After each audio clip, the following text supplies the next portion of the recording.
अस्सलाम वालेकुम। Programme capital view के साथ मैं हूं नाहिद चौधरी और नाज़रीन, प्रोग्राम के पहले हिस्से में सबसे पहले हम बात करेंगे एक बड़ी डेवलपमेंट है उसके हवाले से कि 2 दिन से हम आसमा जहांगीर कॉन्फ्रेंस जो एक रेफरेंस हो रहा है उसमें तकारीर सुन रहे हैं। बहुत बड़ी बड़ी शख्सियात जो हैं वो इस पर तकारीर कर रही हैं, लेकिन फवाद चौधरी साहब ने आज जो ट्वीट किया आपने भी देखा होगा, जिसमें उन्होंने ये फरमाया कि मैंने सुप्रीम कोर्ट बार एसोसिएशन को कहा है कि वो गैर जानिबदार रहें। मुझे भी इनवाइट किया गया था लेकिन मैं नहीं गया क्योंकि इस रेफरेंस का, इस तकरीब का जो इख्तिताम होना है वो एक मफरूर शख्स की तकरीर से होगा, तो इसलिए मैंने इसमें शिरकत नहीं की। और वह तकरीर भी हो चुकी है।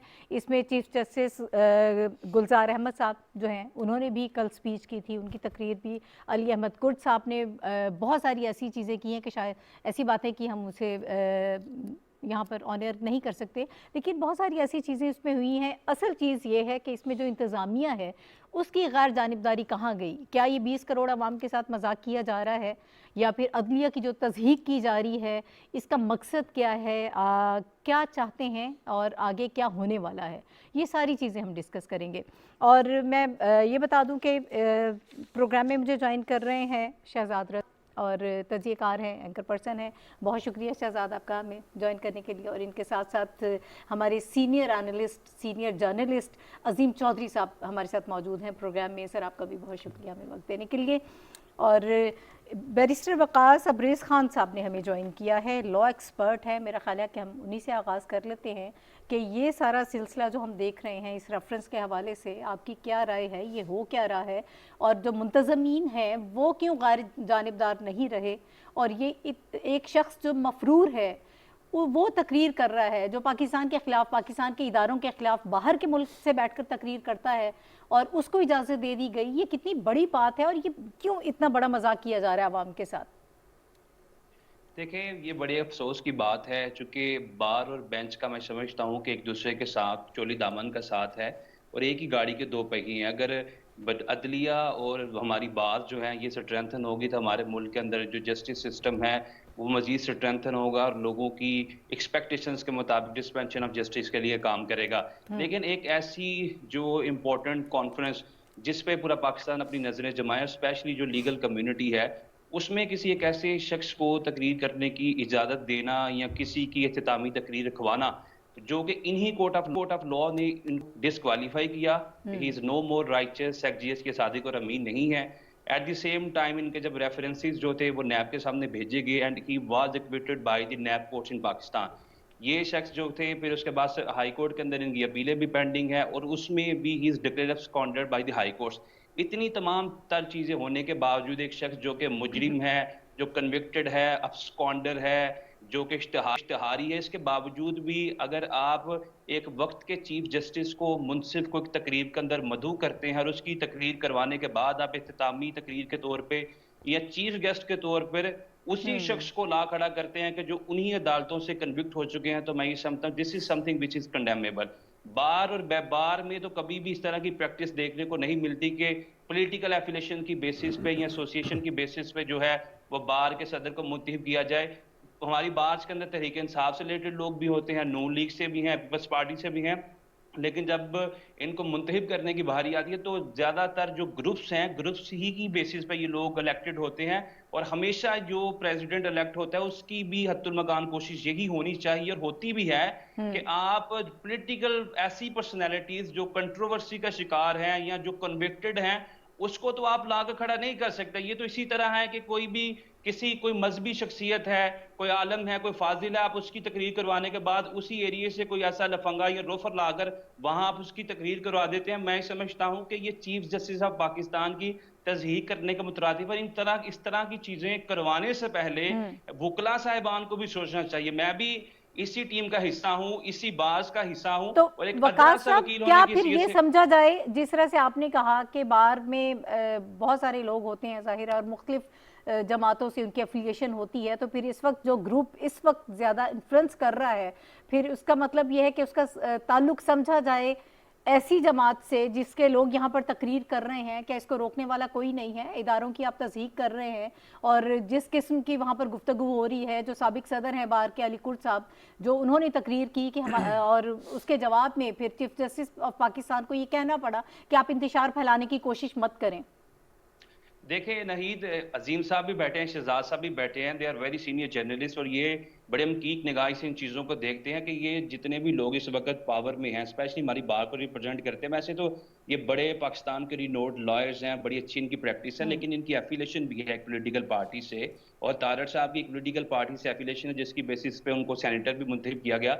लेकिन मैं ये समझता हूँ कि बतौर ओहदेदार आपको अपनी कम्युनिटी की बात करनी चाहिए, आपको बार की और बेंच के इख्तरार की बात करनी चाहिए, निज़ाम अदल की बात करनी चाहिए, और अपनी तमाम तक पोलिटिकल एफिलेशन एसोसिएशन को बलाए ताक रखते हुए पाकिस्तान में निज़ाम अदल की बात करनी चाहिए। लेकिन ये बड़ी बदकिस्मती रही है इस इजलास के अंदर, स्पेसिफिकली इस कॉन्फ्रेंस के अंदर, कि इन तमाम एजेंडों को बलाए ताक रखा गया और ऐसी चीज़ों को लाकर मैनिपुलेट किया गया कि जिनकी ग्राउंड रियलिटीज़ पे अभी किसी किस्म की एग्जिस्टेंस भी नहीं है। मीनिंग देयर बाय कि जो राना शमीम साहब की स्टेटमेंट है उसका हकायक के साथ तब तक कोई ताल्लुक कंसीडर किया ही नहीं जा सकता जब तक कोई एविडेंस पेश नहीं करते, और उनकी अपनी एफिलेशन जो है वो नून लीग से है।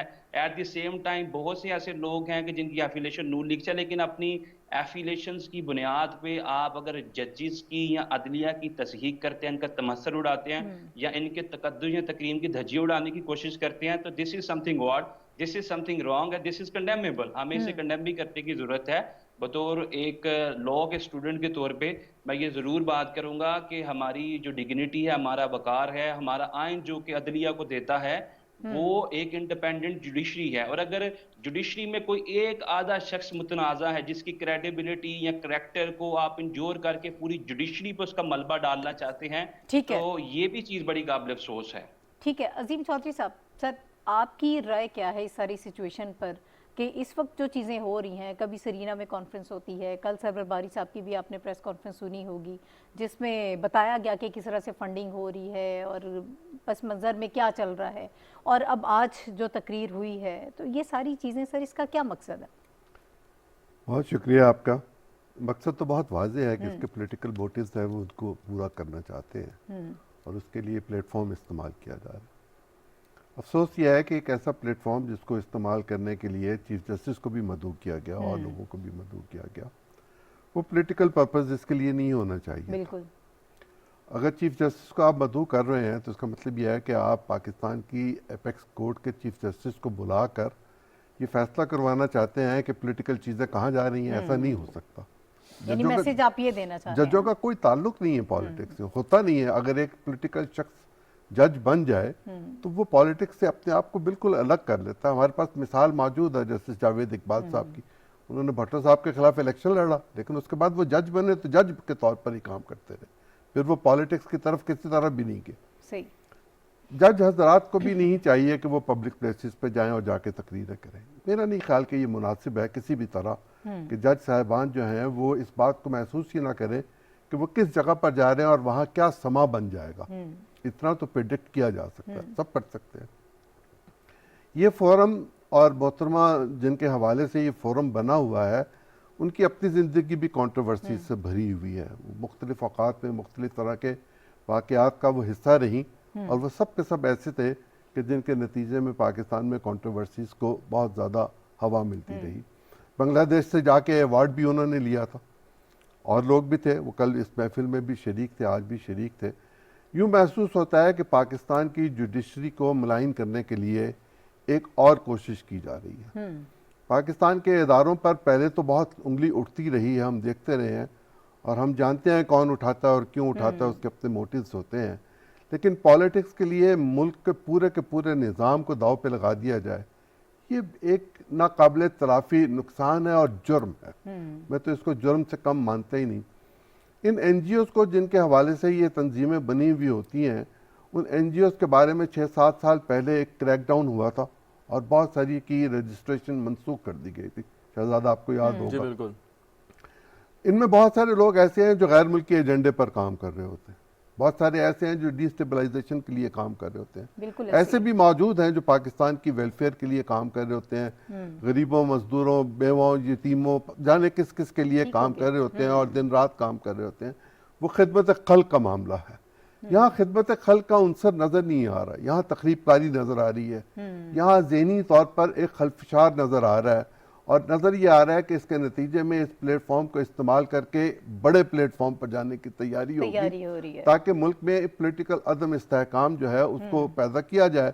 और अदम इस्तेहकाम के नतीजे में पाकिस्तान में होने वाले जो भी मामलात हैं इंटरनेशनली नेशनली जैसे भी हैं, उनको आगे बढ़ने से रोकने के लिए एक बंद बांधने की कोशिश है। ये नामाकूल रवैया है, ये इख्तियार नहीं करना चाहिए। शहजाद, ये जो सारी कोशिशें हो रही हैं, बल्कि मैं ये कहूँगी जो साजिशें हो रही हैं, जो चीज़ें इस वक्त चल रही हैं, जैसे अजीम चौधरी साहब ने कहा कि इस प्लेटफॉर्म को इस्तेमाल करके किसी और बड़े प्लेटफॉर्म पर जाने की तैयारियां हो रही हैं, तो इस साजिशों की जिम्मेदारी किस पर डालें, कौन इसका जिम्मेदार है? और फिर गवर्नमेंट की तरफ से फवाद चौधरी साहब ने जो है कंडेम किया, उन्होंने कहा कि मैं नहीं गया क्योंकि जिस शख्स ने तकरीर करी थी वो मफरूर है और जिस प्लेटफॉर्म को इस्तेमाल किया जा रहा है वो इंतहाई गैर मुनासिब है। लेकिन कोई स्ट्रैटेजी बनेगी गवर्नमेंट की जानिब से? देखिए, मेरा नहीं ख्याल हुकूमत को इस पे किसी किस्म की कोई हिकमत अमली बनानी चाहिए, ना बनाने की ज़रूरत है। और मेरे पास कोई ऐसी इत्तला नहीं है, लेकिन मेरा अंदाज़ा है कि शायद चीफ जस्टिस ऑफ पाकिस्तान को ये नहीं बताया गया होगा कि उनके बाद नवाज शरीफ साहब ने तकरीर करनी है। अगर उन्हें मालूम होता तो शायद वो इस कॉन्फ्रेंस में या रेफरेंस में वो तशरीफ ना लेके जाते। लेकिन ये भी एक बहुत गलत किस्म की चीज़ है कि अगर आप उनको इन्फॉर्म ना करें। मैंने आपको पहले जैसे मैंने अर्ज किया ना कि मुझे कोई इत्तला नहीं है, लेकिन मेरा अंदाज़ा है कि चीफ जस्टिस साहब को शायद उनके जो मुंतज़मीन हैं उन्होंने इन्फॉर्म ना किया हो। और यकीनन उनकी तकरीर नहीं होनी चाहिए थी। आप अगर आपने तकरीर करनी है और तो बिल्कुल खुशी से आप करें, आप वापस आएँ, पाकिस्तान के अंदर आएँ, अपना किरदार अदा करें, आपके ख़िलाफ़ जो मुकदमात हैं उनका सामना करें, अगर कोई आपको सज़ा मिली है तो वो पूरी करें। बहुत सारी मिसालें दी जाती हैं, तो बजाय इसके जो आज तकरीर की गई है, जो यकीनन हमारे मेन स्ट्रीम मीडिया ने नहीं दिखाई, कुछ यूट्यूब चैनल्स पे वो तकरीर चल रही थी, सो तारीख़ के कुछ हवाले दिए साबिक़ वज़ीर आज़म साहब ने और अदलिया के हवाले से कुछ ऐसे फ़ैसलों का उन्होंने जिक्र किया जिसमें जो जमहूरियत के ख़िलाफ़ वो फ़ैसले गर्दाने जाते हैं। कुछ ऐसे जनरल मुशर्रफ का एक केस का फ़ैसला दिया जिसमें उनको आइन में तरमीम करने का इख्तियार भी दिया।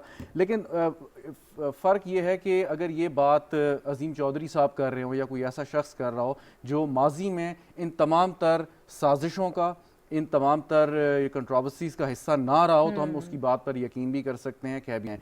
खाली माफ़ी मांग लेना और कहना कि जी हमसे माजी में गलती हुई है और अब हम ठीक हो गए हैं और अब हम आगे हमेशा आइन की पासदारी करेंगे, कभी भी जो है साजिशें नहीं करेंगे, ये काफ़ी नहीं है। क्योंकि जो इस वक्त हम कहते हैं ना जी पाकिस्तान में 50 साल 60 साल या 70 साल से एक बिगाड़ पैदा हुआ है, सो उस बिगाड़ में आपने भी एक हिस्सा डाला, आप भी उसके ज़िम्मेदार हैं। अगर आप सिर्फ ये कहते हैं जी हमने माफ़ी मांग ली और हम आगे बढ़ेंगे, सो ये काम जो है ना ये काफ़ी नहीं है। सो मेरे ख्याल में वकला बरादरी को भी इस पर ज़रूर यकीनन सोचना चाहिए कि अगर उन्होंने ऐसा कदम कोई उठाया, और बिल्कुल ठीक किया फवाद चौधरी साहब ने कि उन्होंने इनकार कर दिया शिरकत करने से इस कॉन्फ्रेंस में, कि जब उनको मालूम हुआ कि साबिक़ वज़ीर आज़म ने उसमें कोई शिरकत करनी है। बट द पॉइंट इज़ कि बहुत सारे हमारे ऐसे वकील हैं कि जो सियासत भी करते हैं, अज़ीम चौधरी साहब बहुत अच्छे तरीके से उन्हें जानते हैं, जो वकालत भी करते हैं, वकालत की बुनियाद पर उनकी सियासत चलती है और सियासत की बुनियाद पर उनकी वकालत चलती है। और कुछ का जिक्र फवाद चौधरी साहब ने भी किया कि कैसे कनाइवेंस के साथ वो काम करते थे, पैसे भी कमाए, नाम भी कमाया। और अभी भी आप देख लें पाकिस्तान की आज़ादी के नाम पर कितना पाकिस्तान की पार्लियामान में भी आप देख लीजिए कि उनका कारोबार भी चल रहा है, उनकी सियासत भी चल रही है। तो ये समझ हमें करनी चाहिए कि इसके लिए और फोरम बहुत सारे मौजूद हैं। पाकिस्तान मुस्लिम लीग यकीनन कॉन्फ्रेंस कराए, उसमें उनको जहमत दे, उनसे बातें सुने, लेकिन एक ऐसे फोरम पे आना तब आप करेंगे तो यकीनन उसमें उंगलियां उठेंगी। ठीक है बैरिस्टर वक़ास साहब, अब उंगलियां तो उठ रही हैं, तनकीद भी हो रही है और बिल्कुल वजह है कि जो कुछ हुआ वो नहीं होना चाहिए था। जहां चीफ जस्टिस ऑफ पाकिस्तान गुलजार अहमद साहब को इनवाइट किया गया, अब जैसे शहजाद कह रहे हैं कि हो सकता है कि उनको इस हवाले से ना बताया गया हो, तो उसके बाद क्या कोई कार्रवाई हो सकती है? क्योंकि ये सारा बड़ा संजीदा सा मामला है कि चीफ जस्टिस ऑफ पाकिस्तान भी वहाँ पर मौजूद हैं, बाद में एक मफरूर शख्स जो है वो सबसे आखिर में वो तकरीर कर रहा है। देखिए नाहीद, मैं एक चीज़ से एग्री करूंगा, जो शायद जो इनकी प्रेडिक्शन थी शहजाद साहब की, चूँकि इसके अंदर काफ़ी वजन भी नज़र आता है कि चीफ जस्टिस ऑफ पाकिस्तान को अगर पहले से ही आगाह कर दिया जाता या मुतला कर दिया जाता कि नवाज शरीफ साहब की तकरीर जो है वो इख्तितामी तकरीर होगी या बतौर चीफ गेस्ट वो तकरीर रखी जाएगी, तो वो शायद आने से माजरत कर लेते हैं। चूँकि कभी भी कोई ऐसा शख्स जिससे किसी भी सेरेमनी के अंदर पार्टिसिपेशन करने से अगर उसकी अपनी क्रेडिबिलिटी खराब होती है या उसकी इज्जत पे हर्फ आता है तो वो कभी भी वहाँ पे नहीं जाएगा। जिस तरह मैंने आपके सामने एक जैसे एक शख्स की मिसाल रखी कि अगर किसी मौलवी शख्स को आप बुलाएंगे और at the same time barrister साहब मुझे थोड़ा कानूनी तौर पर बताइएगा, टेक्निकली आप हमें ये अगर बता पाएं कि जब जी आप इनवाइट करते हैं तो ये आप बताते हैं चीफ जस्टिस ऑफ पाकिस्तान कोई एक आम शख्स नहीं है, वो पूरे एक अदलिया को रिप्रेजेंट कर रहे हैं और पूरे पाकिस्तान का एक बहुत बड़ा इदारा है। क्या वहाँ उनसे झूठ बोला गया, दरोकोई हुई? अगर इसी तरह से मामला है तो फिर कानूनी तौर पर क्या इस पे कोई कदम उठाया जा सकता है? जी, बिल्कुल उठाया जा सकता है। अगर इस मामले को चीफ जस्टिस ऑफ पाकिस्तान ये समझते हैं कि इससे अदलिया की तज़हीक हुई है and that tends amount to the contempt of court, किसी किस्म की रिप्रेजेंटेशन की गई है जिससे अदलिया का वक़ार जो है मजरूह किया गया है, तो वो उनको सुप्रीम कोर्ट की जितनी भी टीम थी, मुंतज़मीन थे जिन्होंने झूठ बोल के या मिस रिप्रेजेंट करके उनको वहाँ पे बुलाया था, दावत दी थी, उनके खिलाफ बिल्कुल कार्रवाई की जा सकती है या उन्हें कोर्ट में बुलाया जा सकता है कि आप आकर इस चीज़ की वजाहत दें कि क्यों अदलिया की क्रेडिबिलिटी या इसके करैक्टर को इंजोर करने की कोशिश की गई और हमें तो इन्फॉर्म तक नहीं किया गया कि वहाँ पे नवाज शरीफ साहब की तकरीर की जाएगी। और अगर उनको इन्फॉर्म किया था तो मैं बतौर स्टूडेंट ऑफ लॉ समझता हूँ, जितनी मेरी सियासी वसारत है या लीगल स्ट्रेटजी को समझता हूँ कि वो कभी भी इस तकरीब का हिस्सा ना बनते। तो बज़ाहिर प्रामा फशाई बादी नज़र में जो चीज़ें नज़र आती हैं वो यही कि इनको मिस रिप्रेजेंटेशन के थ्रू या झूठ बोल के बुलाया गया था वहाँ पे कि आप आगे तकरीर करें, और इनको बिल्कुल technically legally speaking chief justice of Pakistan उनको बुला सकते हैं इस मिस रिप्रेजेंटेशन पर कंटेम्प्ट ऑफ कोर्ट के जिम्मे में भी। ठीक है अजीम साहब, सर कितना सीरियस मामला है, आप इसको एक सीरियस क्या है, एक बड़ी संगीन किस्म की का ये वाक़या हुआ है। देखिए, मुजरिम अदालत के सामने बोलता है और उसके बाद जज फैसला देता है। जब मुजरिम मुलजिम अपनी बात कर चुका होता है और जज जब फैसला देता है तो वो मुजरिम बन जाता है। मियां नवाज शरीफ मुजरिम है, उनको सज़ा हुई भी है, उनकी अपील मौजूद है पाकिस्तान की अदालतों में। अगर वो ये कहना चाहते हैं कि उनके साथ कोई ज्यादती हुई तो वो भी उनको कोर्ट में ही आके कहना पड़ेगा। वो सड़क पे खड़े होके अपने फैसले को तब्दील नहीं करवा सकते, उनको कोर्ट पे आना होगा। बिल्कुल दुरुस्त। और जो मैं समझ सकता हूँ वो ये है कि ये शायद इस सोच के नतीजे में ये वाक़या हुआ कि अदालत को मज़ीद उलझाने की कोशिश की जाए। पहले भी कुछ वाक़यात पिछले दिनों हमारे सामने आए हैं और अगर इस मामले पर अदालत ने कोई और कदम उठाया तो अदालत को उलझाकर हड़ताल, स्ट्राइक उस तरफ ले जाने की कोशिश की जाएगी और फिर उसमें पॉलिटिकल एलिमेंट शामिल हो जाएगा। बिल्कुल। और फिर पॉलिटिकल एलिमेंट जहां उसको लेके जाना चाहेगा उस तरफ चला जाएगा। मेरा ये ख्याल है कि पाकिस्तान की अदलिया के जिम्मेदारान को ये चाहिए कि वो इस पर गौर तो ज़रूर करेंगे भी यकीनन। वो आइंदा अपने जज साहिबान से कहें कि वो इस तरह की तकरीबात पे मत जाएं जहां पॉलिटिशियंस हों, और अगर वो नहीं जाएंगे तो उनकी अपनी इज्जत और वक़ार भी महफूज रहेगा और पाकिस्तान में एक गैर यकीनी सूरत हाल भी पैदा नहीं होगी। पाकिस्तान के जजों को बदनाम करने की कोशिश बहुत अरसे से जारी है। एक सिलसिला है, एक पर्टिकुलर क्लास है जो ये काम करती है। कुछ लोग ये महसूस करते हैं कि हम शायद ऊंचा बोल के अपनी बात पे वजन पैदा कर लेंगे और इसका मुजाहरा हमने देखा भी, पहले भी देख चुके हुए हैं। लेकिन ये अपनी जिम्मेदारी खुद अदलिया की है कि वो अपने वक़ार को, अपने एहतराम को, अपनी इज्जत को, अपनी साख को बचाने के लिए खुद अमली तौर पर कुछ करे।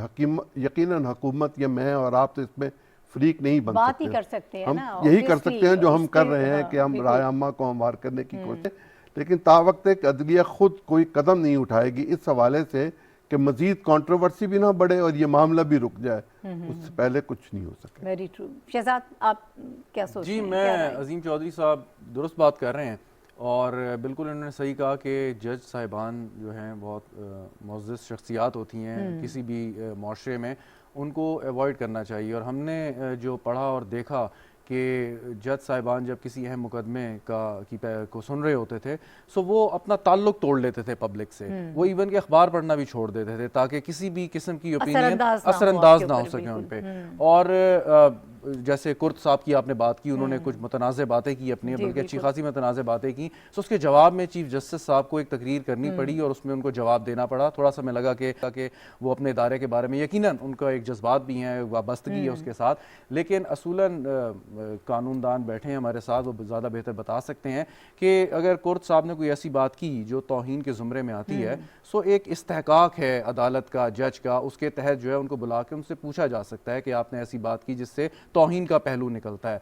सो किसी की बात का जवाब देना ये चीफ जस्टिस का स्टैचर नहीं है मेरे ख्याल में, वो बहुत ऊंचा स्टैचर है उनका, लेकिन यकीनन क्योंकि मैंने कहा कि उनकी एक जज्बाती वाबस्तगी भी अपने दायरे के साथ, तो इस वजह से ये बात हो गई। लेकिन अगेन बात वही है, ज़्यादा जिम्मेदारी उन मुंतज़मीन पे आती है कि जिन्होंने ये बात की और जिन्होंने सारे का सारा ये अरेंज किया। ना होता तो बेहतर होता, बहुत सारे, और ख़ुद भी अगर मियाँ साहब अपने आप को एक स्टेट्समैन समझते हैं, पहली बात तो ये स्टेट्समैन बनने के लिए आपको तमाम वो चीज़ें बर्दाश्त करनी है, आपने आना है। अगर आप अपने आप को नेल्सन मंडेला, फिडेल कास्ट्रो के तौर पे समझते हैं, सो आप वो कभी भी मुल्क छोड़ के उस तरह नहीं गए, वो 30 साल जेलों में रहे या 10 आपने कातलाना हमले बर्दाश्त किए, तो आप वापस आए। तो मेरे ख्याल में अगर वो वापस होकर या लाहौर में खड़े होकर तकरीर कर रहे होते तो शायद उनकी बात में बहुत ज़्यादा असर लोग उसका लेते। फिर उसका वजन भी होता है ना। अब आप इदारों को निशाना बना रहे हैं, अब आप चाह रहे हैं कि एक और पीडीएम के बाद अब आप कह रहे हैं एक और एक ऐसा प्लेटफॉर्म बन जाए जो इस मुल्क को गहरी खाई से निकाल दे। यानी अजीब किस्म की बातें सर। एक बात अगर बिल्कुल खत्म हो रहा है सर, लास्ट इसमें बात यह है कि अगर पॉलिटिकल पार्टी ने अपना मौक़िफ़ देना है तो उस पॉलिटिकल पार्टी के प्रेसिडेंट पाकिस्तान में मौजूद है, लीडर ऑफ द अपोजिशन है,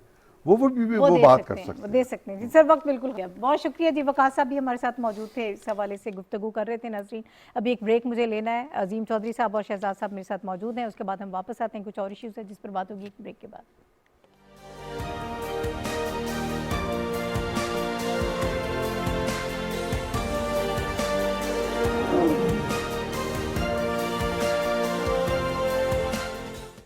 क्या इतने बहुत मुफीद तज्जिए की मौजूदगी में एक नए तज्जिए की प्रोग्राम की ज़रूरत है? शायद। बिल्कुल है। क्या नई हकीकतें पहले से मौजूद राय और यकीन को तब्दील कर सकती हैं? शायद। मुकालमा होगा, गुफ्तगू होगी, शोर नहीं, हंगामा नहीं, ब्लेम गेम नहीं, बातचीत जिम्मेदारी के साथ। देखिए जावेद जब्बार और हुमा बकाई के साथ मुकालमा हर हफ्ता और इतवार रात 10:05 सिर्फ पीटीवी न्यूज पर।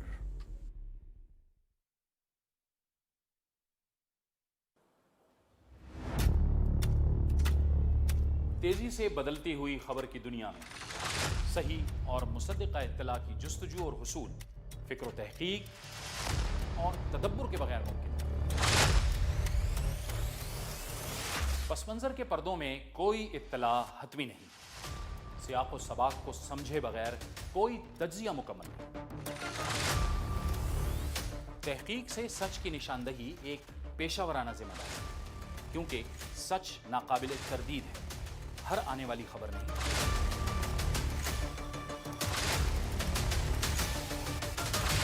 हर मोतबर खबर सच है।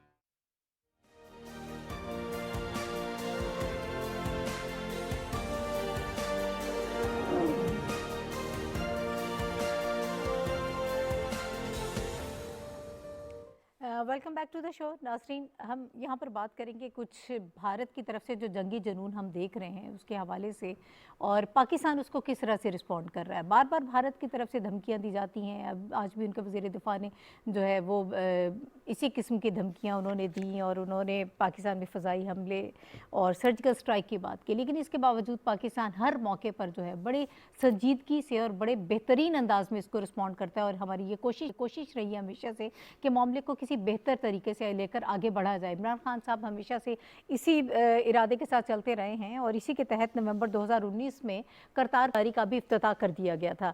एक तरफ से जो धमकियां मिल रही हैं और जो नफरत और तासुब हमें देखने में आ रहा है, दूसरी तरफ पाकिस्तान जो है वो सिख यात्रियों को जो भारत से आए हैं उनको खुशामदीद कह रहा है। तकरीबन 2500 के करीब सिख यात्री जो हैं वो पाकिस्तान में आए। बाबा गुरु नानक के जन्मदिन की सारी वो जो तकरीबात थी वो हुई, उसमें उन्होंने हिस्सा लिया। इसमें नवजोत सिंह सिद्धू साहब भी आए और वो शुरू से ही, चूँकि इमरान खान साहब जो पाकिस्तान के वज़ीर आज़म हैं उनके साथ उनका एक बहुत पुराना साथ रहा है, और जब ये कॉरिडोर शुरू हुआ था, इसको खोला गया था, उस वक्त से लेकर उससे पहले सारी निगोसिएशंस जो हैं वो चल रही थी और उनका बड़ा अहम किरदार इसमें रहा है। अब जब उन्होंने वज़ीर आज़म इमरान खान साहब को एक बड़े भाई के तौर पर पुकारा है कि वो एक हमारे बड़े भाई हैं, और इसके साथ साथ उन्होंने कहा कि हम चाहते हैं कि दोबारा जो है दोस्ती का एक नया बाब जो है वो एक शुरू किया जाए, दोबारा तजारत हो और लोगों का आपस में जो एक पीपल टू पीपल कॉन्टेक्ट होता है उसको ज़्यादा बेहतर तरीके से बहाल किया जाए। तो उन पर जो शदीद किस्म की तनकीद हो रही है भारत की जानिब से, बल्कि यहाँ तक कहा जा रहा है कि उनको यहाँ से निकाल दिया जाए और इनको पाकिस्तान मुंतकिल कर दिया जाए ताकि ये पाकिस्तान में रहे। इस सारे सिलसिले पर हम बात करेंगे जो पाकिस्तान की तरफ से बिहेवियर रहा है और जिस तरह से इंडिया में जो नफ़रत हमें देखने में आ रही है, इस पर हम बात करेंगे। मैं चाहती हूँ कि पहले सरदार महेंद्र पाल सिंह साहब जिन्होंने हमें टेलीफोन लाइन पर ज्वाइन कर लिया है उनसे बात कर लेते हैं। आप MPA हैं, पाकिस्तान तहरीक इंसाफ से इनका ताल्लुक़ है, पंजाब से। अस्सलाम वालेकुम सरदार साहब, आप मुझे सुन पा रहे हैं? वालेकुम सलाम जी सरदार साहब, ये सिद्धू साहब के हवाले से जो इस वक्त तनकीद की जा रही है और भारतीय मीडिया पर जो जिस किस्म के प्रोग्राम्स हो रहे हैं, जितनी तनकीद की जद में वो इस वक्त हैं, इससे वो सारी नफ़रत जो है वो उभर कर फिर एक मरतबा सामने आ गई कि इस वक्त जो तकरीबात के सिलसिले में वो पाकिस्तान आए और सिर्फ उन्होंने पाकिस्तान में इमरान खान साहब को बड़ा भाई करार दे दिया, बड़ा भाई कहा, तो उस पर इस कदर नफ़रत की जा रही है और उनको ये कहा जा रहा है कि इनको जो है पाकिस्तान मुंतकिल कर दिया जाए। सर, कैसे देख रहे हैं? पाकिस्तान की तरफ से तो इतना अहम कदम उठाया गया है कि करतारपुर राहदारी जो खोल दिया गया है, इतनी मोहब्बत, इतनी दोस्ती का मुजाहरा किया जा रहा है, जो यात्री हैं वो हमारे मेहमान हैं, उनके आराम का, उनकी आसाइश का मुकम्मल तौर पर ख्याल रखा जा रहा है पाकिस्तानी हुकूमत की जानिब से, लेकिन दूसरी तरफ इतनी नफरत। जी बिल्कुल, इसकी मैं अगर छोटी सी एक वन लाइन में बता दूं, ये इस वक्त जो भारतीय मीडिया है वो फ्रस्ट्रेशन का शिकार है और फ्रस्ट्रेशन में वो इस तरह की हरकतें कर रहा है कि वो जो उनको फॉरेन पॉलिसी अपनी रखनी चाहिए थी, इस तरह से अपने फॉरेन ताल्लुकात जो है बेहतर करने चाहिए थे, वो उससे हो नहीं पा रहे। और पाकिस्तान की जब से प्राइम मिनिस्टर इमरान खान साहब ने जो हुकूमत संभाली है और जिस तरीके से वो फॉरेन पॉलिसी के ऊपर काम कर रहे हैं, जिस तरीके से वो फॉरेन पॉलिसी को लेके आगे कर रहे हैं और पूरी दुनिया में वो मजबूर हो रहे हैं कि उनकी स्पीच में तो वो एक उनके ऊपर वो सवार है, उनकी दिमागों के ऊपर, उनकी जो नर्व्स हैं उसके ऊपर पाकिस्तान और पाकिस्तान का प्राइम मिनिस्टर इमरान खान साहब सवार है। अभी जिस तरह से नवजोत सिंह सिद्धू ने इमरान खान साहब को भाई कहा, हम इसी तरीके से नॉर्मली प्यार से सब पाजी कहते हैं, नवजोत सिंह सिद्धू को सिद्धू पाजी कहते हैं, तो वो एक प्यार का एक है। लेकिन नवजोत सिंह सिद्धू ने इमरान खान साहब के साथ क्रिकेट के दौर में बड़ा बेहतरीन वक्त गुजारा और वसीम अकरम ने भी, शुएब अख्तर, अब शुएब अख्तर और बच्ची को भी देख लें कि उन्होंने बड़ा आपस में बेहतरीन वक्त गुजारा है। वसीम अकरम हिंदुस्तान में जाके उन्होंने कई प्रोग्राम किए, शुएब अख्तर जो है वो कपिल शर्मा शो वगैरह में भी प्रोग्राम करते रहे हैं। तो ये एक मोहब्बत का, अखलाकियात का वो वाला भाई उन्होंने कहा और जिस ऊपर हिंदुस्तान है वो बर्पा हो चुका है। इस तरह की महेंद्र साहब, सर अगर आप थोड़ी सी अपनी लोकेशन एडजस्ट कर लें तो हम आपको सुन नहीं पा रहे हैं फिलहाल। मैं आपको बता दूं कि ये इस तरीके से इनकी सोच है कि इनकी सोच में ही ये घटियापन मौजूद है। जब करतारपुर साहब खोला जा रहा था तब भी अमरिंदर सिंह ने, कैप्टन अमरिंदर सिंह जो कि उस वक्त CM पंजाब थे, उन्होंने ये अल्फाज बोले थे करतारपुर के बारे में कि करतारपुर जो है ये ISI का प्रोजेक्ट है। तो तब भी मैंने कैप्टन अमरिंदर सिंह को ये जवाब दिया था। मैं सिर्फ उनको सिमिलैरिटी बता रहा हूँ कि ये इनकी आदत है, ये फ्रस्ट्रेशन के शिकार है, ये इस वक्त जो है वो कम्प्लेक्स में फिर रहे हैं और कम्प्लेक्स का शिकार है और कोई ऐसी बात नहीं है। तो उस वक्त भी अमरिंदर सिंह को मैंने जवाब दिया था कि पहली बात तो ये है कि ये ISI का प्रोजेक्ट नहीं है, ये हुकूमत पाकिस्तान का प्रोजेक्ट है और पाकिस्तान के तमाम अदारे जो है वो हुकूमत पाकिस्तान की मामलत करेंगे, वो पाकिस्तान के अदारे हैं, चाहे ISI है, चाहे कोई भी है, चाहे FW है, कोई भी अदारा है। लेकिन दूसरी बात, उससे भी बढ़ के बात ये है कि अगर ये ISI ये गुरुद्वारा खोल रही है, यात्रियों के लिए आसानियां पैदा कर रही है, वो काम कर रही है जिसकी 70 साल से अरदासें हो रही हैं, दुआएं हो रही हैं, वो एक अच्छा काम है, ये सही कर रही है, तो उसके ठीक है महेंद्र पाल साहब, सर आप जो बात कर रहे हैं ज़रा मुख्तसरन मैं ये चाहूँगी कि आपने कहा कि फ्रस्ट्रेशन का शिकार है इस वक्त। एक तो किसानों की जो तहरीक थी बड़ी ज़बरदस्त किस्म की वो चली, मोदी साहब को घुटने टेकने पड़े, उनके आगे झुक गए। फिर यूरोप, नॉर्थ अमेरिका में जो इस वक्त रेफरेंडम हो रहा है खालिस्तान के हवाले से, इस खालिस्तान रेफरेंडम के लिए भी 10 दिसंबर में जिनेवा में जो है वो होगी वोटिंग, तो इसकी वजह से भी ये जो फ्रस्ट्रेशन है ये ज़्यादा बढ़ रही है कि पूरी दुनिया में रहने वाले जो सिख हैं वो इसको सपोर्ट कर रहे हैं, साथ दे रहे हैं, तो अंदर जो जमातें हैं जो अलहदगी पसंदी की वहाँ पर तहरीकें हैं उसकी वजह से बहुत ज़्यादा परेशानी है। देखिए, ये तमाम तर परेशानियां मौजूद हैं और ये परेशानियों की शुरुआत जो है कलभूषण से स्टार्ट हुआ, फिर अभिनंदन से चलता हुआ आस्ता आस्ता ये करतारपुर राहदारी आ गया, फिर उसमें ये जो खालिस्तान की तहरीक है, बहुत सारी अलहदा की तरफ किसान मोर्चा जो था कल, जिसपे परसों जिसपे मोदी ने घुटने टेक दिए, तो एक एक चीज उनके ऊपर हैवी हो रही है और वो फ्रस्ट्रेशन में जाके मजीद एक्सपोज हो रहे हैं, मजीद वो अपने आप जो गलतियां कर रहे हैं उससे वो एक्सपोज हो रहे हैं। और ये मैं समझता हूँ कि पूरी दुनिया को अब इसको देखना चाहिए कि हिंदुस्तान का रवैया जो है वो किस तरह का है। देखिए, इनके जो सीए बिल था वो भी कोई कम जुल्म तो नहीं था, फिर 5 अगस्त की जो इन्होंने जो आइन में तब्दीली की, जो खसूसी जो हैसियत थी कश्मीर की, वो उन्होंने खत्म की, वो भी कोई कम फ्रस्ट्रेशन तो नहीं थी, वो कम जुल्म। ठीक है, आप बिल्कुल दुरुस्त फरमा रहे हैं। मैं कुछ और मेहमान हैं उनसे भी बात करना चाह रही हूँ। अजीम चौधरी साहब, सर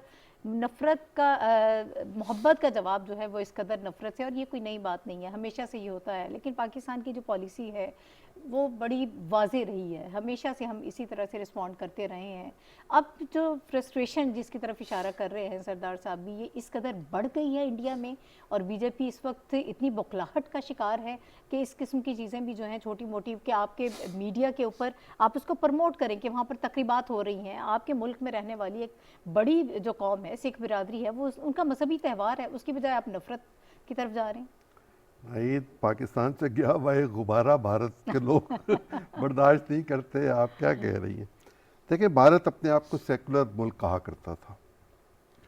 मोदी साहब को ये सलाहियत हासिल हुई कि उन्होंने भारत को सेकुलर से एक हिंदू स्टेट में तब्दील कर दिया। भारत अपने वजूद के हवाले से एक तजाद का शिकार सर, वो भी ब्राह्मण तक की जो है ना वो महदूद कर लिया, उससे भी जो नीचे उनकी अपनी जो जातें हैं वो भी उनके लिए एक्सेप्टेबल नहीं है। वहाँ सबसे ज़्यादा तो दलित हैं, और लेकिन उस बहस में मैं नहीं जाना चाहता। मैं तो ये गुजारिश करना चाहता हूँ कि उन्होंने अपने लिए खुद एक तजाद पैदा कर दिया। भारत की पूरी सोसाइटी में ये आवाज़ भी उठ रही है कि वो जो सेकुलरिज्म का निज़ाम था, जिसके तहत हम एक दूसरे के साथ बेहतर ताल्लुकात रखते थे, एक दूसरे को बर्दाश्त करते थे, मस्जिद से अजान भी होती थी, गुरुद्वारे से भी अपनी इबादतगाह के लिए लोगों को जाने की इजाज़त थी, मंदिर की घंटियां भी बजती थी और लोग कलीसा भी चले जाया करते थे। मोदी साहब के दौर में मुसलमानों के साथ जो सलूक किया गया वो तो अपनी जगह पर हम जानते हैं कि किस कदर जुल्म है, और उसकी मिसाल पूरे इंडिया में देखी जा सकती है। लेकिन जो सिखों के साथ वो कर रहे हैं वो भी उससे कम नहीं है। जो वो बाकी मज़ाहिब के लोगों के साथ कर रहे हैं, क्रिश्चियंस के साथ कर रहे हैं, वो भी दुनिया के सामने है। क्योंकि भारत एक बड़ा मुल्क है और दुनिया के साथ उसके ताल्लुकात में मुआशी एतबार से भारत ज़रा मुस्तहकम पोजीशन रखता है, लिहाजा दुनिया उसे नज़रअंदाज करती है। और कश्मीर वाला मामला तो इस पर तो आंखें बंद की नहीं जा सकती, जिस कदर सवाल ही पैदा नहीं होता। ह्यूमन राइट्स की इतनी बड़ी वायलेशंस वहाँ हो रही हैं, रोज़ होती हैं, और एक तवील अरसे से उनकी ज़िंदगी अजीरन है, उस तरफ कोई तवज्जो नहीं देना चाहता। बावजूद इसके कि हम अपनी हद्दुल इम्कान कोशिश कर रहे हैं रियासत के तौर पर कि हम उस आवाज़ का साथ दें, और जिस हद तक भी हमसे मुमकिन हो हम कश्मीरियों के साथ जो कुछ भी हम कर सकते हैं वो हम करें, और हम करते रहेंगे उस वक्त तक जब तक वो आज़ाद नहीं हो जाते। ठीक है। और वो भारत का हिस्सा रह भी नहीं सकेंगे। लेकिन भारत के अंदर सेकुलरिज्म का जनाजा मोदी ने उठा दिया। अब भारत का आइन क्या वो दोबारा बदलेंगे और उसको हिंदू स्टेट में तब्दील कर देंगे, या भारत में वो कुव्वतें जो सेकुलरिज्म पर बिलीव करती हैं वो आगे बढ़कर अपना किरदार अदा करेंगी? इसको देखने के लिए अभी हमें मजीद कुछ वक्त चाहिए। ठीक है शहजाद साहब, ये जो सारे वाक़यात हो रहे हैं और ख़ासतौर पर सिद्धू साहब के हवाले से, तो लोगों ने बड़ी ज़बरदस्त किस्म का यानी रिस्पॉन्ड किया है। कुछ लोग जहाँ उनके साथ इतनी नफ़रत का इजहार कर रहे हैं, कुछ लोग बहुत उनके साथ मोहब्बत का भी इजहार कर रहे हैं, सारे यकजहती भी कर रहे हैं। लोगों की कुछ ट्वीट्स मैं देख रही थी जिसमें किसी ने ये भी कहा कि भाई कहने पर तनकीद करने वाले ये भूल गए हैं कि मोदी साहब ने खुद नवाज शरीफ साहब की जो वालिदा हैं उनके पाँव छुए थे, उनसे दुआएं ली थी। फिर एक बड़ी ज़बरदस्त बात किसी ने की इमरान खान साहब के हवाले से कश्मीर के मसले के हल के लिए इमरान खान साहब जो हैं ये इंडिया का वाहिद मौका है और ये आखिरी मौका है। अगर एक बार उनका दौर ख़त्म हो गया तो फिर ये मौका भी ख़त्म हो जाएगा, ये मौका भी जाता रहेगा। ये पहली बात तो ये सिद्धू साहब यहाँ पे कोई सियासी मुहिम पे नहीं आए थे, वो एक अपने मजहबी अकीदत के इजहार के लिए एक अपनी जो उनकी एक तकरीबात में शिरकत के लिए आए थे, जगह है उधर वहाँ पे तकरीबात में ज़ियारत के लिए आए थे और पहले भी आते रहे। और ख़ाली ये नहीं आए, इससे पहले मनमोहन सिंह भी तशरीफ़ लेके आ चुके हैं, बाकी लोग भी आए। तो खाली बड़ा भाई कहना, और जैसे हम पहले भी बात कर रहे थे कि उनका एक रिलेशन सियासत से हट के है, जब वो आपस में मतलब क्रिकेट खेला करते थे, कंटेम्प्रेरीज हैं। लेकिन यहाँ पे मेरा जो एक ओपिनियन है कि जैसे चौधरी साहब अभी बात कर रहे थे कि सेक्युलर से एक हिंदुत्व स्टेट या सेफ्रोनाइज इंडिया बना दिया गया, इसके पीछे एक तो उनका एक मजहबी जुनून तो है ही है, जो वो एक सो कॉल्ड अपने आप को एक सुपीरियॉरिटी कॉम्प्लेक्स में वो मुब्तला है। लेकिन इसके साथ साथ एक बड़ी एक कह लें कैलस किस्म की एक हिकमत अमली है कि पाकिस्तान में अगर नारा लगता है एंटी इंडिया किसी पॉलिटिशियन के हवाले से, सो उसको इतनी पजीराई हासिल नहीं होती।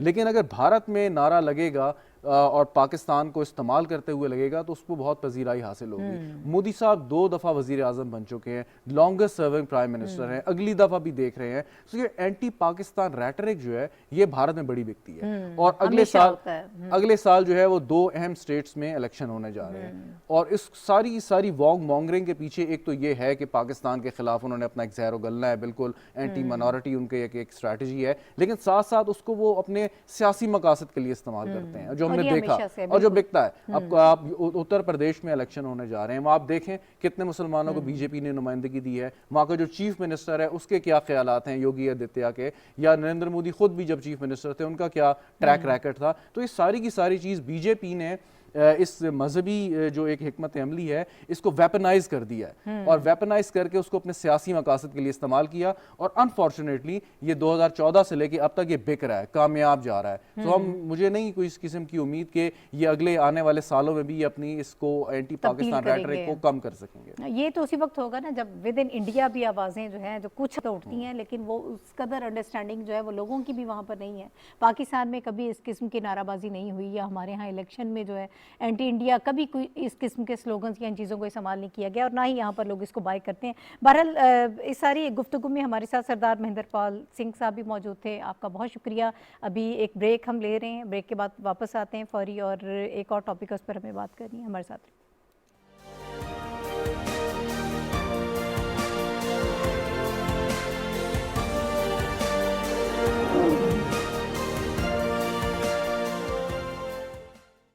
क्या टीवी के मोअज़्ज़िज़ नाज़रीन सिर्फ तल्ख़ कलामी, इल्ज़ाम तराशी को तरजीह देते हैं या तवाज़ुन और ठहराव में भी कुछ दिलचस्पी रखते हैं? पता चलेगा। क्या जमहूरी कदरें हर घराने में जड़ पकड़ती हैं या मुंतखब इदारे और आज़ादी इज़हार से जन्म लेती हैं? सवाल उठाएंगे, मुकालमा होगा, गुफ्तगू होगी, शोर नहीं, हंगामा नहीं, ब्लेम गेम नहीं, बातचीत जिम्मेदारी के साथ। देखिए जावेद जब्बार और हुमा बकाई के साथ मुकालमा हर हफ्ता और इतवार रात 10:05 सिर्फ PTV न्यूज पर।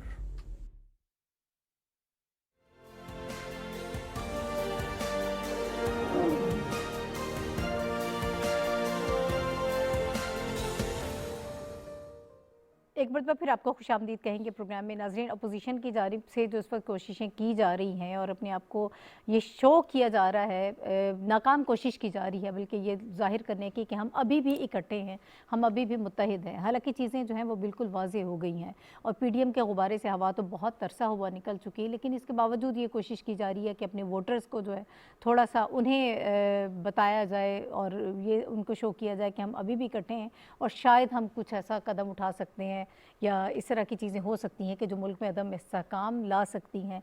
या लेकिन हमारे सामने है कि जो बिल्स पास हो गए एक बहुत बड़ी इसका ये सबूत है कि उसके बाद से तो आप बिल्कुल ये समझ जाएं कि कितना कि दम जो है वो अब अपोजिशन या पीडीएम में बाकी है। लेकिन ये खाली खुली धमकियां जो हैं, क्या वाकई आगे भी कुछ इनका एजेंडा होगा या सिर्फ इसी किस्म की धमकियां दी जाएंगी, या फिर कुछ एक मरतबा फिर हमें नज़र आएंगे कि इत्तेहाद हो गया है या मुत्तहिद हो गए हैं?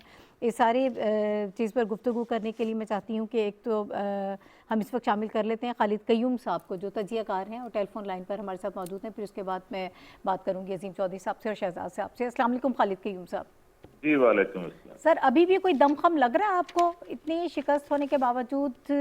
लेकिन फिर कोशिशें तो की जा रही हैं दूसरी तरफ से कि हम ज़रा एक तो अपने आप को मुत्तहिद शो करें और दूसरा कुछ इस किस्म की कोशिशें करें कि मुल्क में अदम इस्तेहकाम हो, हुकूमत को एम्बारस करने की कोशिश की जाए।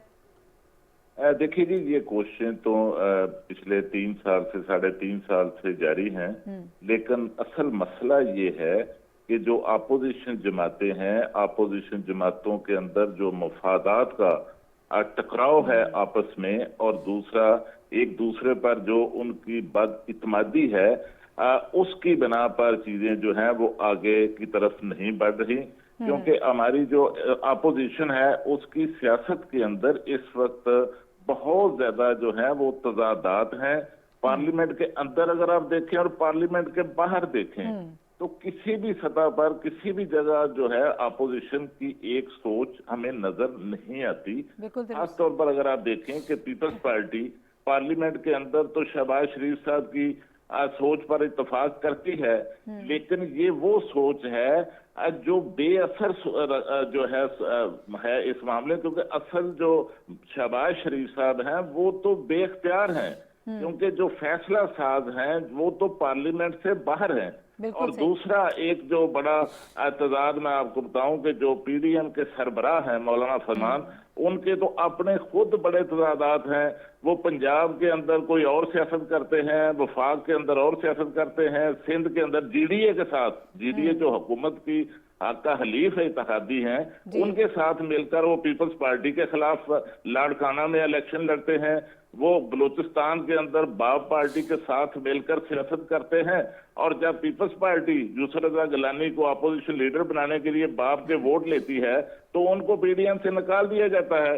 तो इसी तरह केपी के अंदर भी जो मौलाना की सियासत है वहां पर भी जो है वो तजादात हैं। और अब जो पहले मौलाना पीपल्स पार्टी से नाराज थे, और अब जो इतलात हैं उसके मुताबिक मौलाना जो है अब वो नून लीग से भी जो है वो नाराज दिखाई देते हैं, क्योंकि नून लीग की तरफ से जो लाहौर के जलसे की तारीख का ऐलान किया जाना था और लॉन्ग मार्च की तारीख का ऐलान किया जाना था, नून लीग उससे पीछे जो है वो हमें हटती हुई नजर आ रही है। और जिस पर जो है वो मौलाना खासे आजकल जो है जिस तरह पीपल्स पार्टी के खिलाफ नाराज थे, आजकल वो नून लीग के साथ जो है वो हमें नाराज जो है अब वो दिखाई देते हैं। और देखिए दूसरे सर इसका मतलब ये इसी तरह ये अपने मफादात की जंग है, इकट्ठे कभी हो नहीं पाएंगे, मामला जो है वो आगे नहीं बढ़ेगा। अजीम चौधरी साहब की तरफ मुझे जाने दीजिए।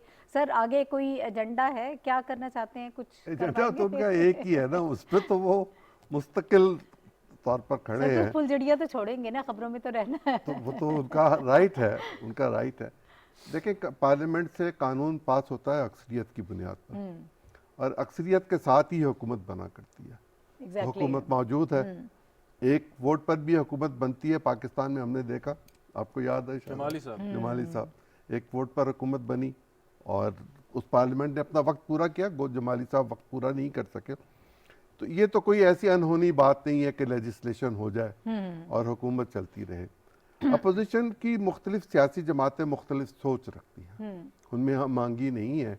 वो एक नुक्ते पर इकट्ठे हैं कि इस हुकूमत की मुखालफत की जाए, ये उनका राइट है, वो ये कर सकते हैं। और उसके लिए कानून के दायरे में रहते हुए अगर वो एहतजाज करना चाहें तो ये भी उनका राइट है कि वो करें, उनको कोई नहीं रोकता। किसी जगह पर जलसा करने से किसी ने नहीं रोका। लेकिन अगर वो इससे हटेंगे तो यकीनन रियासत अपनी रिट को बरकरार रखने के लिए वो तमाम इक़दाम करेगी जो ज़रूरी हैं। लेकिन जिस तरह हमारे मुल्क में इस वक्त पॉलिटिक्स हो रही है वो अगले इलेक्शंस की तैयारी के लिए है। कोई ये नहीं चाहता कि ये हुकूमत गिर जाए और यहाँ पर नए इंतखाब फौरी तौर पर हो जाए, कोई ये नहीं चाहता। कोई ये नहीं चाहता कि अदम एतमाद की तहरीक पेश हो, कर भी नहीं सकते, वोट भी नहीं है, कोई नहीं चाहता। और इन मुआशी हालात में जिनसे हम दो चार हैं, पाकिस्तान को निकलना है और उसके लिए हमें सियासी इस्तेहकाम चाहिए। सियासी इस्तेहकाम तब होगा जब हुकूमत और अपोजिशन के दरमियान कुछ चीज़ों पर इत्तफाक राय हो जाए।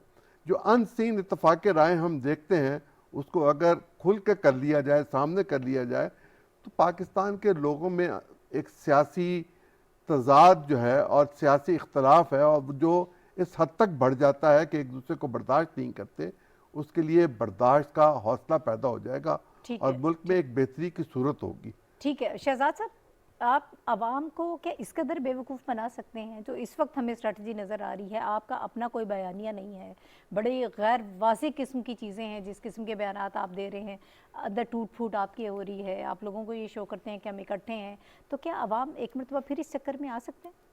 देखें, पाकिस्तान की आवाम बहुत समझदार है और हम कहते हैं ना कि शहर में रहने वाले समझदार है। शहर से ज़्यादा जो लोग देहात में रहते हैं उनको हमसे ज़्यादा सियासी समझ बूझ है। कुछ मजबूरियाँ हो सकती हैं जो पाकिस्तान के अक्सर इलाकों में हमें नज़र आती हैं, वो एक अलग बिरादरी सिस्टम जो हमारा होता है, वो एक अलग बहस है। लेकिन वज़ीर आज़म इमरान खान की ये खुशकिस्मती भी है कि उन्हें इंतहाई नालायक अपोजिशन मिली है कि जो एक एजेंडा सेट नहीं कर पाए, बावजूद इसके कि इकट्ठे थे, आपस के इख्तलाफात ने उनको तितर बितर किया और बड़ी कामयाबी के साथ वो एक मुहिम चला सकते थे, परेशानियां पैदा कर सकते थे। आप सिर्फ देखें ना, तहरीक लब्बैक पाकिस्तान एक तंजीम है, उसकी क्या सपोर्ट हो सकती है सिवाय इसके कि उनके पास रोड पे आने के लिए कुछ मैन पावर है। उन्होंने भी मजबूर करा हुकूमत को कि वो उनके साथ मुज़ाकरात करके अफ़ाम तफ़हीम से मामला तय करे। इमेजिन कि अगर ये पीपल्स पार्टी, नून लीग, मौलाना फजल रहमान साहब, उनके मदरसे के बच्चे, बाकी लोग, ये कोई 1-2 लाख लोग सड़कों पे अगर निकले तो कितना मुश्किल हो जाए हुकूमत के लिए, कि नहीं निकल सकते और नहीं निकले। इसका मतलब है कि अवाम बेवकूफ़ नहीं है, अवाम उनके साथ नहीं निकल सकी। पिंडी के वोट ही अगर आप देख लें जो नून लीग ने हासिल किया, अगर वही वोटर बाहर निकल आता तब भी मामला जो है आपके सामने आ सकते थे। माई पॉइंट इज़ के अजीम चौधरी साहब मुझे कोराबरेट करेंगे कि 3 तरीके हैं वज़ीर आज़म साहब के ना होने के। एक, वो अस खुद चले जाएं, दूसरा वो इस काबिल ना रहें कि वो सौदे पे कायम रह सकें, और तीसरा अदम एतमाद। अदम एतमाद आने का सवाल नहीं हो सकता। तो इन 3 तरीकों के अलावा कोई चौथा तरीका है तो अजीम साहब मुझे बता दें अगर कोई है तो, वरना जो अब नहीं चौथा तरीका है, हाँ, जिस तरीके की तरफ वो जाने की कोशिश कर रहे हैं तो वो तरीका तो किताब में दर्ज नहीं है। इसके साथ वक्त भी बिल्कुल खत्म हो गया प्रोग्राम का। अजीम चौधरी साहब से आप हमारे साथ मौजूद रहे, शहजाद रज़ा साहब आपका बहुत शुक्रिया। इसके साथ ही नाज़रीन, नाहिद चौधरी को इजाज़त दीजिए। कैपिटल न्यूज़ से अगले हफ्ते इंशाल्लाह दोबारा आपसे मुलाकात होगी। अल्लाह हाफ़िज़।